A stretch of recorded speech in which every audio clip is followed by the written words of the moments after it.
अच्छे बच्चे कैसे बैठेंगे? बेटा देखो, हम लोगों ने आज अभ्यास 7C कर रहे हैं।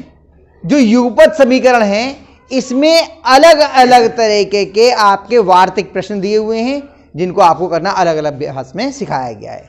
आज नए तरह के सवाल हम लोग सीखेंगे। वो सीखने से पहले हम लोग एक चीज देख लें कि अगर कोई भिन्न की संख्या है तो वो कैसे लिखी जाती है, पहले वो देख लेते हैं। जैसे हमने लिखा 7/8, ये क्या है? भिन्न है। ऊपर वाला अंक ये क्या कहलाता है? अंश, बिल्कुल सही।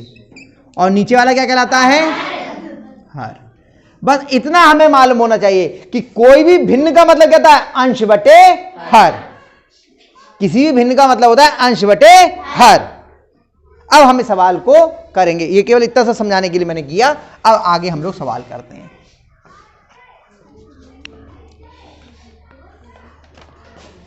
आपका प्रश्न है पहला कि किसी भिन्न के अंश और हर में 1 जोड़ दिया जाए तो वो 2/3 के बराबर होती है, और अंश, यदि अंश और हर दोनों में से 2 हटा दिया जाए तो वो 1/3 के बराबर हो जाती है। भिन्न बताइए। तो हम क्या करेंगे, जब भी भिन्न ज्ञात करनी हो तो अंश और हर अलग अलग मान लेंगे। माना अंश बराबर x, हर बराबर y, तो भिन्न बराबर क्या हो जाएगी? x बटे y। यही तो होगा। अंश x हो गया, हर y हो गया, तो भिन्न क्या हो गया? x बटे y। अंश बटे हर होता है। अब प्रथम शर्त के अनुसार, बिल्कुल सही, प्रथम शर्त के अनुसार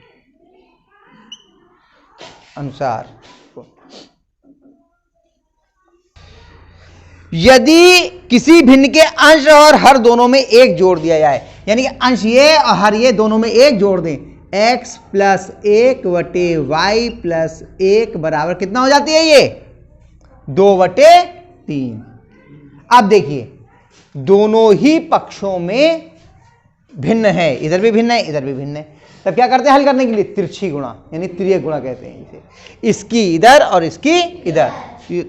नहीं भी लिखेंगे तो भी चल जाएगा। पहले हमने जब शुरुआत में सवाल बताए थे तो कहा था लिखना चाहिए, नहीं भी लिखेंगे तो भी चल जाएगा। 3 गुणा x + 1 बराबर 2 गुणा y + 1।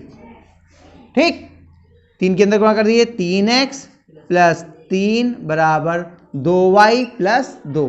अब क्या करते हैं कि जितने भी चर पद हैं वो एक तरफ कर लीजिए और अचर एक तरफ। तो 3x - 2y बराबर 2 - 3, यानी 3x - 2y बराबर -1। ये समीकरण 1 हो गई।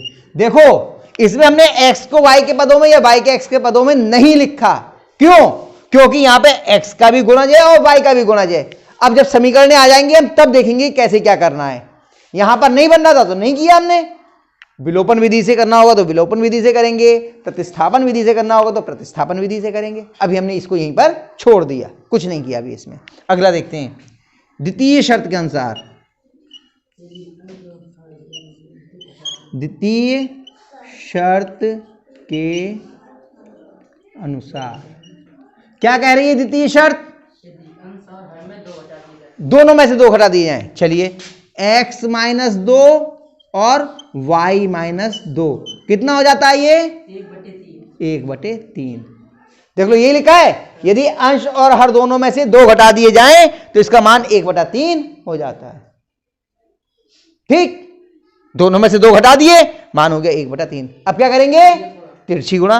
3 इधर अंश से गुणा में आ जाएगा और y - 2 इधर गुणा में चला जाएगा।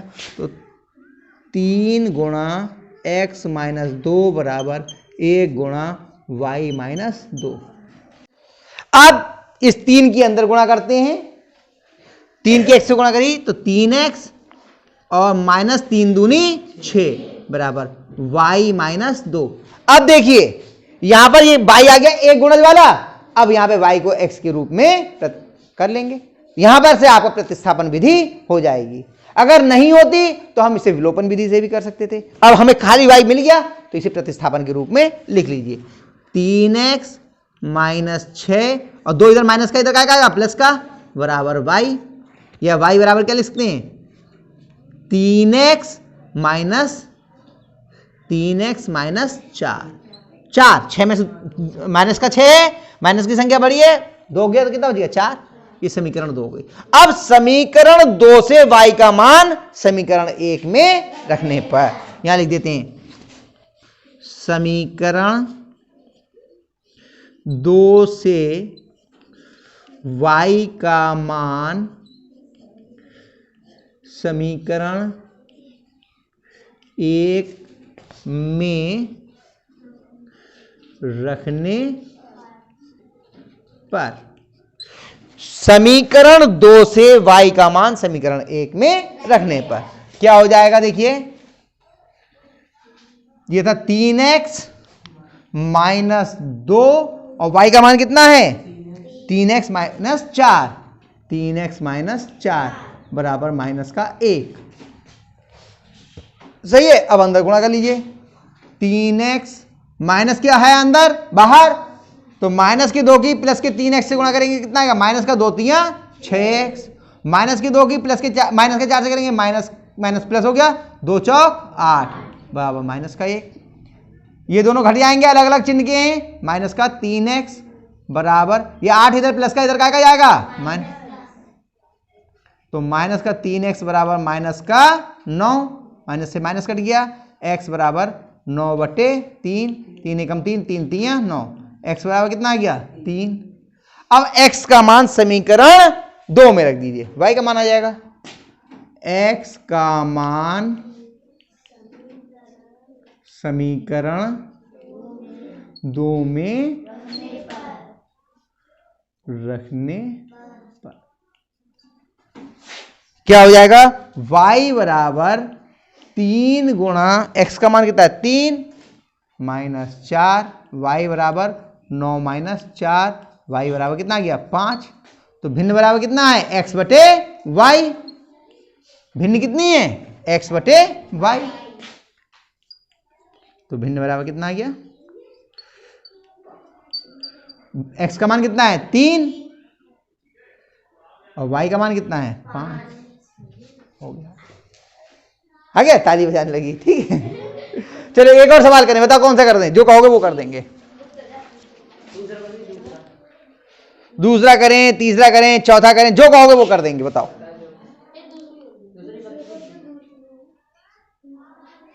लड़कियां बताओ, चलो कौन सा करें, तीसरा कर दें, एक और कर देना, कर तो आप लोग तीनों लोग एक कर दे रहे हैं और ताकि और थोड़ा सा पक्का हो जाए, अगर किसी को थोड़ा बहुत कच्चा रह गया हो तो वो पक्का हो जाए। चलिए तीसरा सवाल, एक भिन्न का मान 1/2 हो जाता है यदि उसके अंश में 1 जोड़ दें, अगर उसके अंश में 1 जोड़ दें, उसका मान 1/5 हो जाता है यदि उसका हर पहले हर से के दुगने से 1 अधिक कर दिया जाए। वह भिन्न बताइए, भिन्न पूछनी है। क्या करते हैं हम लोग, तरीका क्या होता है, माना अंश बराबर x और हर बराबर y। आप a और b भी मान सकते हैं, आप m और n भी मान सकते हैं, आप p और q भी मान सकते हैं, आप का और खा भी मान सकते हैं, जो चाहे वो मान लीजिए, मर्जी है आपकी। बताओ क्या माने, बताओ 6 लाइन में से बताओ कोई जना क्या माने। माना अंश बराबर, माना अंश बराबर, बताओ क्या माने,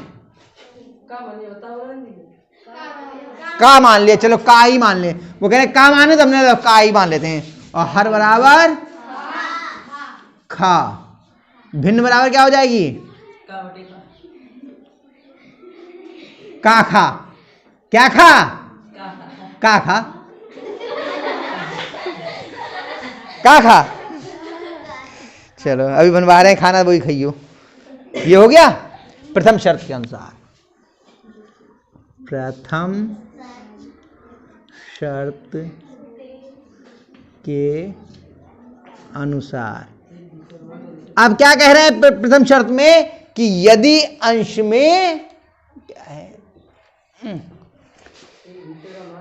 1/2 हो जाता है यदि उसके अंश में 1 जोड़ दें। केवल अंश में 1 जोड़ने को कह रहे हैं, हर में कुछ नहीं।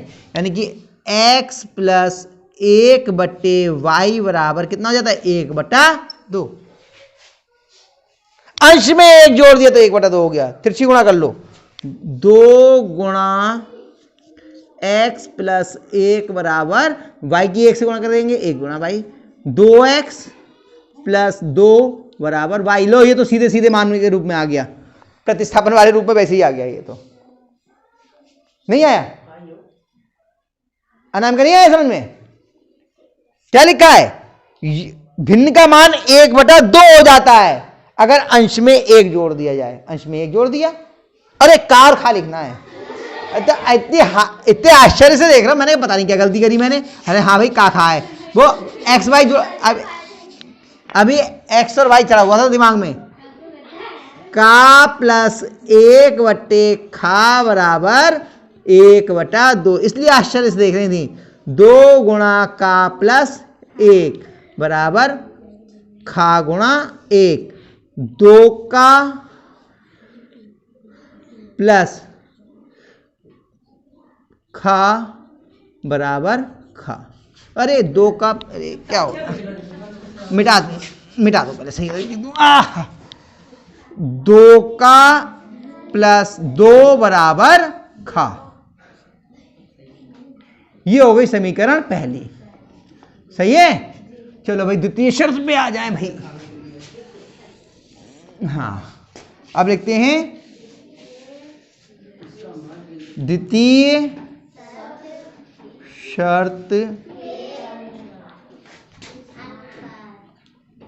अनुसार। क्या कह रही है द्वितीय शर्त? उसका मान 1/5 हो जाता है यदि हर, सुन लीजिए, पहले हर के दूने से 1 अधिक, 2 गुने से 1 अधिक। यानी का तो ऐसे ही रहेगा, हर जो है दुगने से 1 अधिक, ये तो हो गया दुगने से 1 अधिक, बराबर कितना जाता है? 1/5।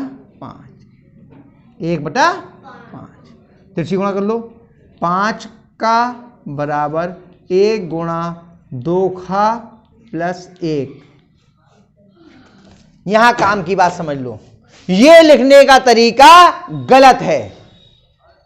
जब भी गुणा में द्विपद, त्रिपद, चतुष्पद या ऋण की संख्या हो तो उसे हमेशा कोष्ठक के अंदर यानी ब्रैकेट के अंदर लिखना चाहिए, क्योंकि यहां 1 से गुणा केवल 2 खा की हो रही है, 1 से गुणा नहीं है।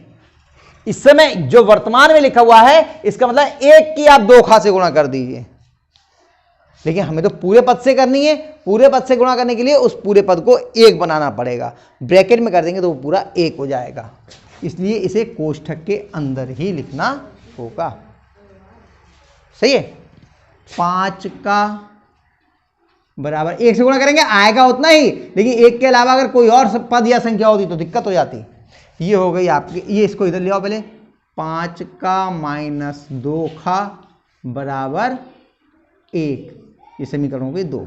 अब समीकरण 1 से खा का मान समीकरण 2 में रखने पर, समीकरण 1 से खा का मान समीकरण 2 में रखने पर क्या हो जाएगा? 5 का माइनस 2 और खा का मान कितना है? तो 2 का प्लस 2, ये y का खा का मान आ गया। अब गुणा कर लेते हैं, 5 का माइनस 2 दूनी 4 का, क्योंकि ये माइनस का और ये प्लस का, और ये माइनस का 2 और प्लस के 2 की गुणा की माइनस का 4 बराबर 1। 5 का में से 4 का कितने बच गया? का बराबर, ये 4 इधर माइनस का है, इधर का जाएगा प्लस का बराबर 5। अब का मान रख दो समीकरण 1 में। का मान समीकरण 1 में रखने पर। क्या हो जाएगा, देखिए यहां पर रखेंगे का मान 2 गुणा 5 प्लस 2 बराबर खा। 2 पंजे 10, 10 प्लस 2 बराबर खा, बराबर खा। 12 बराबर खा या खा बराबर 12, एक ही तो बात होती है। तो भिन्न बराबर कितनी जाएगी,